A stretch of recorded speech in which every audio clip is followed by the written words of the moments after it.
Today we're going to conduct a little experiment and demonstration, and this is going to be hands-on. You're actually going to participate in this. So let me tell you what equipment you'll need, and in just a moment we'll give you a chance to pause the tape and gather the equipment you'll need. It's very simple. Here's what you'll have to have. Just an ordinary pair of scissors, or you can get some good high-dollar high-tech scissors. It doesn't matter. And an 8.5 by 11 sheet of copier paper. That's all you'll need. Now, if you need to go gather these, I'm going to tell you to pause the tape right now, and we'll wait a few seconds, then restart the tape or your video on your computer screen and gather these up, and then we'll continue.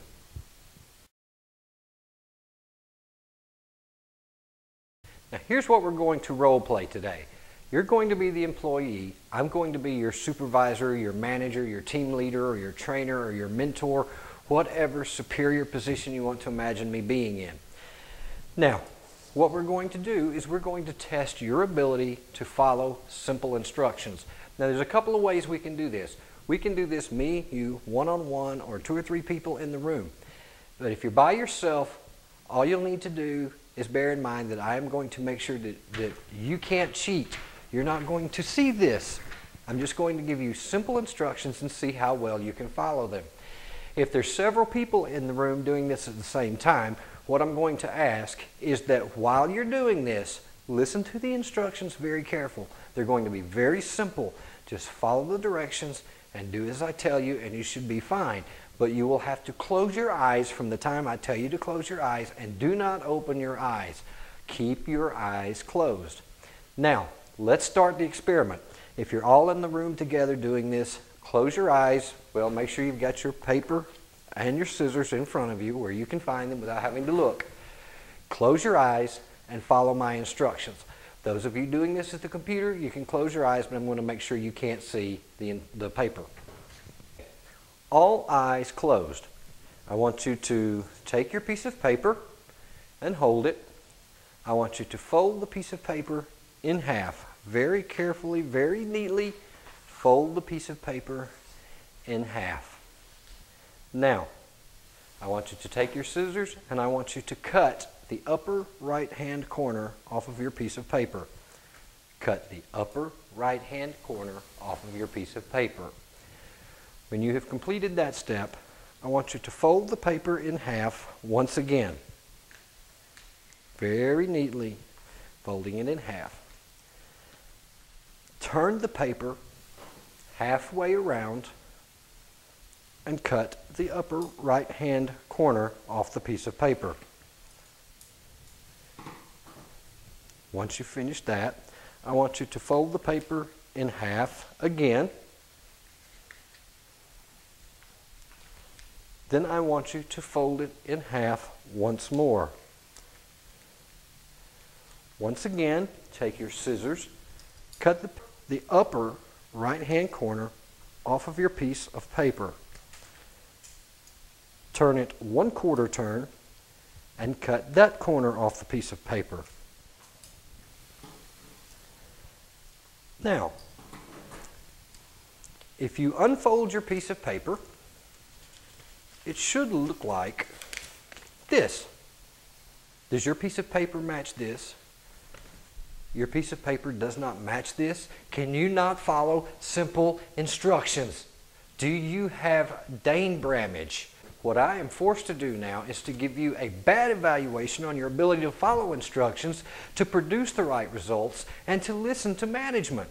Do you ever feel like this? Do you ever treat your subordinates like this?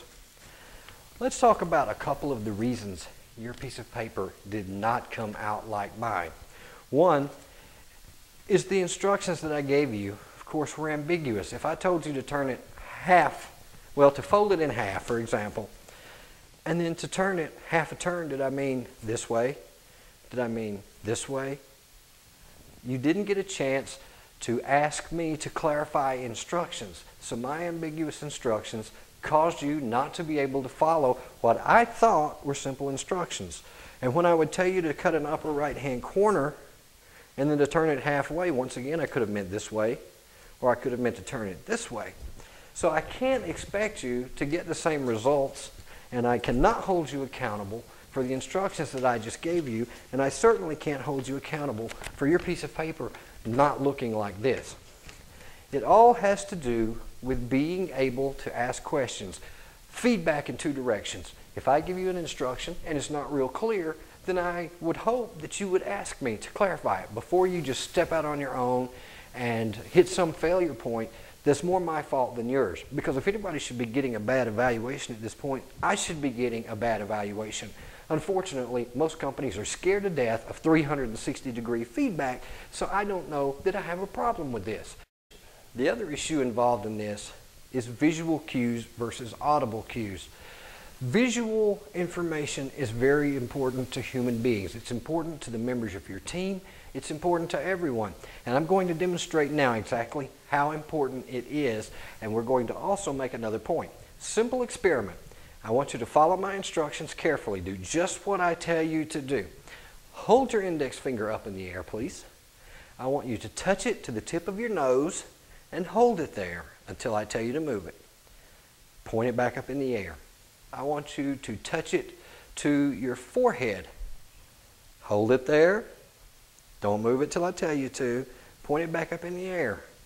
I want you to touch your index finger to your earlobe. Hold it there. Put it back up.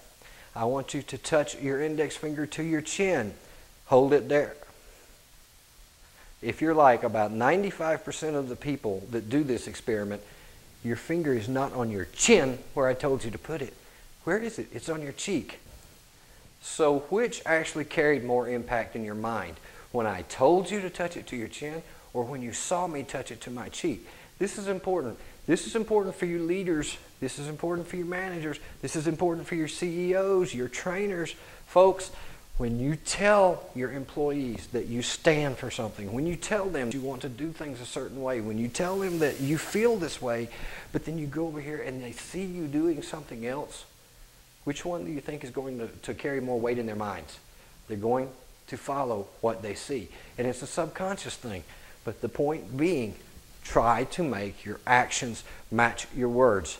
If you put it in your mission and vision statement and your value statements that we believe in fairness to the customer, and an employee sees you mistreating a customer, taking advantage of them, do you think they really believe in that mission and vision and values? Or do you think they're going to start adopting ways of shortchanging the customer? I ask that you keep this in mind. This ties back to our first experiment, our first little test, in that those visual cues are very, very important. We are visually oriented creatures, so I ask you to keep that in mind. I'm Dan with the Heart of Excellence, wishing you all well and reminding you that if you're seeking excellence, a great place to start is at the heart of excellence.